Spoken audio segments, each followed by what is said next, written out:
You've believed in me when I couldn't. You've loved me with a passion and a depth that I didn't even know existed, and I don't think I even felt that I deserved. I'm starting with a quote. It'll make sense in a second. I'd never, ever watched Mr. Rogers' Neighbourhood.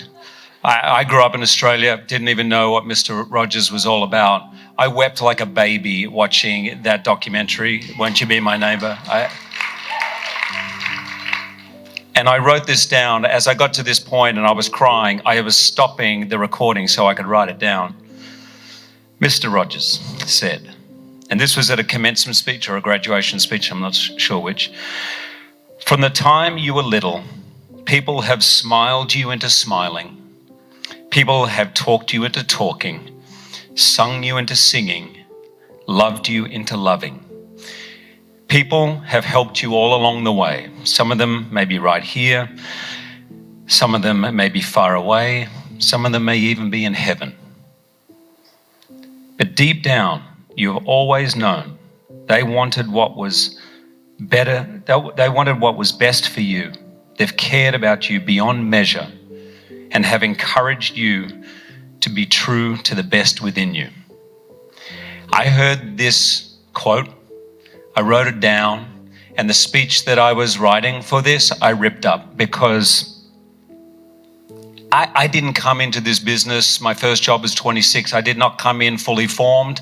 I always feel that I'm a work in progress, and there is absolutely, I promise you, no way I would be standing on this stage with this extraordinary honor if it wasn't for the many, many people. So Mr. Rogers, I'm not going to thank everybody. Don't worry, everyone. I'm not going to thank everybody, but I am going to thank the people that are here tonight.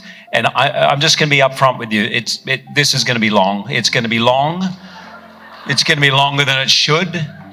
I've hosted the Oscars. I've hosted the Tony Awards 4 times. I know what makes a great speech, and this is going to be too long.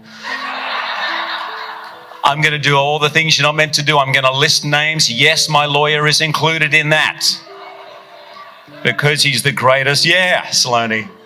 And he's my friend. I'm going to do a lot of the things you're not meant to do, but there's no orchestra going to play me off. So sorry, you have to deal with it. But I'm down to 3 very important people. I'm going to mention Kirk Douglas, who Deb and I we were lucky to have morning tea with Kirk and his wife Anne this morning. I met Kirk when I was doing a play, and I have a rule when I do theatre, I never go out afterwards. It's a blanket rule because I don't really know how to say no to some people, so I just say I don't go out with anyone. So word got back to me from my assistant. I told Kirk Douglas that you're not going to go out with him after the show. I said, "You what? You told who?" He said, "Oh yeah, Kirk's coming to the show this weekend and he wanted to go out to dinner with you." And I told him no. I said, "Right, I'd really like you to call Kirk, who was 95 years of age, and tell him I just might be able to muster up enough energy to go out with him that night."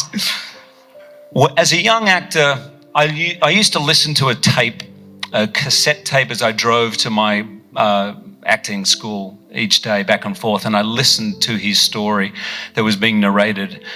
He, for me, was the North Star of actors, him and Paul Newman, a movie star. When he turned 100, Steven Spielberg said at his birthday celebration, he said, "I've worked with the best people in the business, honestly the best, but I've only met one movie star in my entire life, and that is Kirk Douglas, because when Kirk Douglas is on the screen, I cannot look away."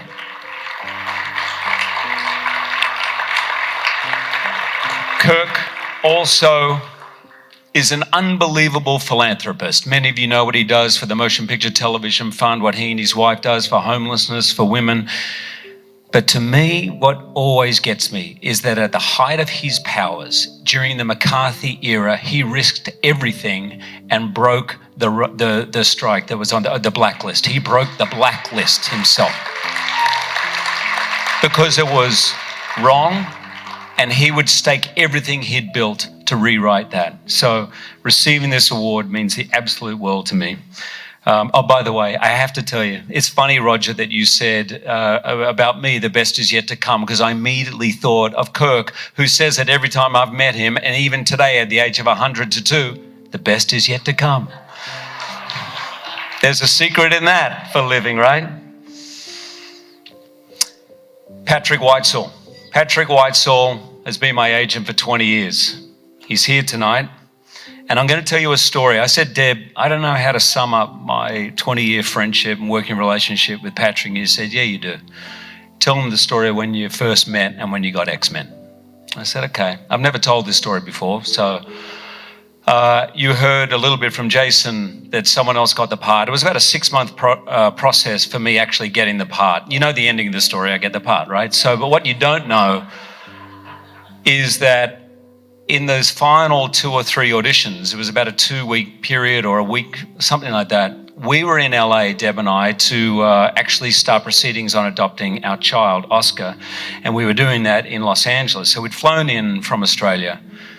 I was due to start a film 10 days from then. The director of the film cast me in my first ever movie. And he was doing another small movie and he asked me to be in it. It wasn't a lead role, it was a small role. Of course I said yes. There was no contract. There wasn't even a handshake. You know, my mate says we'd be in a movie and I said, yeah, great, I'll be in. So as all this was happening with X-Men and it was going further and further down the line, it was getting more and more serious. We were doing deals in case I got the part.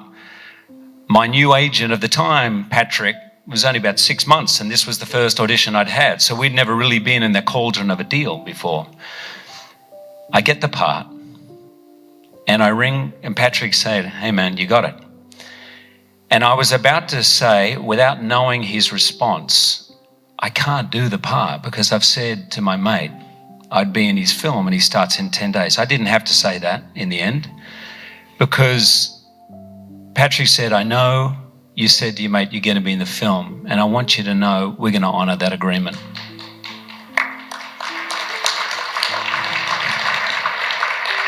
And I'll never forget this. He said to me, he goes, no amount of success is ever worth that moment where 5, 10, 15 years from now, you walk into a room and across the room, other side of the room is the guy who gave you your first job and you can't look him in the eye. And I said, I really want to do X-Men.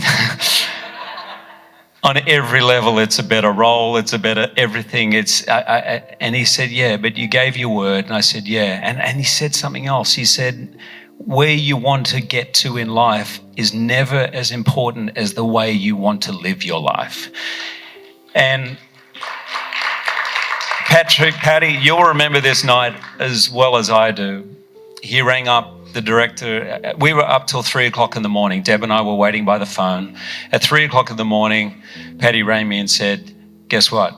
You're doing X-Men. He's recast it already.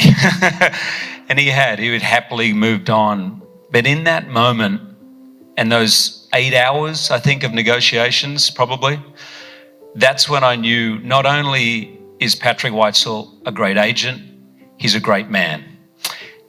It's the luckiest thing of my career, and I would not be standing here and half the things I've done in my career would I have done if it wasn't for you, Patty. I love you, man.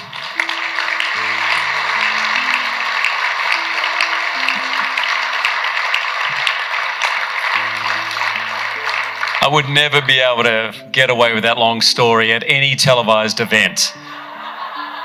I see them in the control room. Really? He's talking about his agent? No. Cut. Play the music. Finally, Deb.